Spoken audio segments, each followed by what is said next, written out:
أعوذ بالله من الشيطان الرجيم. بسم الله الرحمن الرحيم. قال الله تبارك وتعالى في القرآن المجيد والفرقان الحميد: إنا نحن نزلنا الذكر وإنا له لحافظون. وقال النبي صلى الله تعالى عليه وسلم: إن الله يرفع بهذا الكتاب أقواما ويدع به آخرين، أو كما قال عليه الصلاة والسلام. درود شریف. اللهم صل على سيدنا ومولانا محمد وعلى آل سيدنا ومولانا محمد وبارك وسلم. اللهم صل على سيدنا ومولانا محمد وعلى آل سيدنا ومولانا محمد وبارك وسلم. اللهم صل على سيدنا ومولانا محمد وعلى آل سيدنا ومولانا محمد وبارك وسلم. معزز حضرات اساتذہ کرام اور تشریف لائے ہوئے ہمارے معزز مہمانان اعظام اور عزیز طلباء، سب سے پہلے ہم اللہ رب العزت کا شکر ادا کرتے ہیں کہ جس رب حقیقی نے ہمیں یہ بابرکت محفل عطا فرمائی. اس کے بعد میں اپنی طرف سے اور تمام مدرسے کے اساتذہ اور حضرت محتمم صاحب اور پورے عملے کی جانب سے ہم اس بچے کے والد صاحب اور ان کے چچا اور ان کے جتنے بھی رشتہ دار تشریف لائے ہیں ان کو مبارکباد پیش کرتے ہیں کہ اللہ رب العزت نے آپ حضرات کو یہ بہترین موقع عنایت فرمایا. میرے عزیز بھائیو،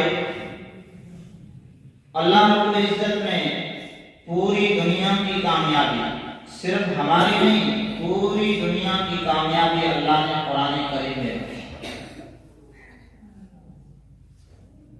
دنیا میں انسان یہ سمجھتا ہے کہ مال و دولت مل گیا، کچھ پیسے آ گئے تو میں کامیاب ہوں. حالانکہ وہ کامیابی نہیں ہے، بلکہ وہ وقتی کامیابی ہو سکتی ہے.